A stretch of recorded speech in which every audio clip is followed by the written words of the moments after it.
সবার কাছে ডিসেম্বর মাসটা ভীষণ আনন্দের হলেও আমরা যারা টিউশন পড়াই তাদের কাছে মনে হয় ডিসেম্বর মাসটা খুব একটা আনন্দের না। তার কারণ ডিসেম্বর মাসে পড়ানোও থাকে না আর ফিজও পাই না।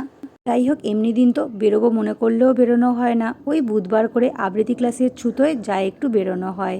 যাই হোক, ক্লাস ছেড়ে প্রথমেই চলে গিয়েছিলাম প্রভা মহলে, সেখান থেকে মেয়ে ওর দরকারি কয়েকটা জিনিস নিয়ে নিল। তারপরেই দেখো সোজা চলে এসেছি স্পেন্সার্সে। আসলে ফেব্রুয়ারি মাসের 10 তারিখ হয়ে গেছে, জানুয়ারি মাসের সবারই ফিস মোটামুটি পেয়ে গেছি, তাই চলে এসেছি মেয়ের জন্য টুকিটাকি খাবার দাবার কিনতে। সত্যি কথা বলতে টিফিন আমাদের কিন্তু প্রায় কিনতে হয় না বললেই চলে। আসলে আমার বাপের বাড়িতে যেহেতু মুদিখানা দোকান, তাই মা বা বাবা বা ওর মামাই বেশি করে টিফিন দিয়েই দেয়, কিন্তু তাও আমাদের তো ইচ্ছেই করে ওদেরকে হাতে করে কিছু কিনে দিই। এই কথা বলতে টিউশনির টাকা দিয়ে জামা কাপড় কেনা বা সাজাগোজার জিনিস কেনা আমার একদমই অপছন্দ। আমি কিন্তু বেশিরভাগ টাকাটাই এলআইসিতে জমাই, তারপরে যা থাকে এই যে মেয়েকে টুকিটাকি খাবার দাবার কিনে দিই। মাসের মধ্যে একদিন হয়তো মাছ বা মাটন আনলাম, আর নিজের হাত খরচা নিজেই চালাই, বরের কাছে কিন্তু এক পয়সাও হাত পাতি না।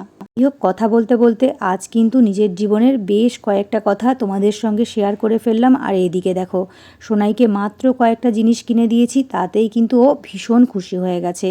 যাই হোক, প্রতিদিনই তো বরের আনা জিনিসই খাই, কিন্তু আজ নিজের ইনকামের টাকায় সবাইকে খাওয়ানোর আনন্দই আলাদা।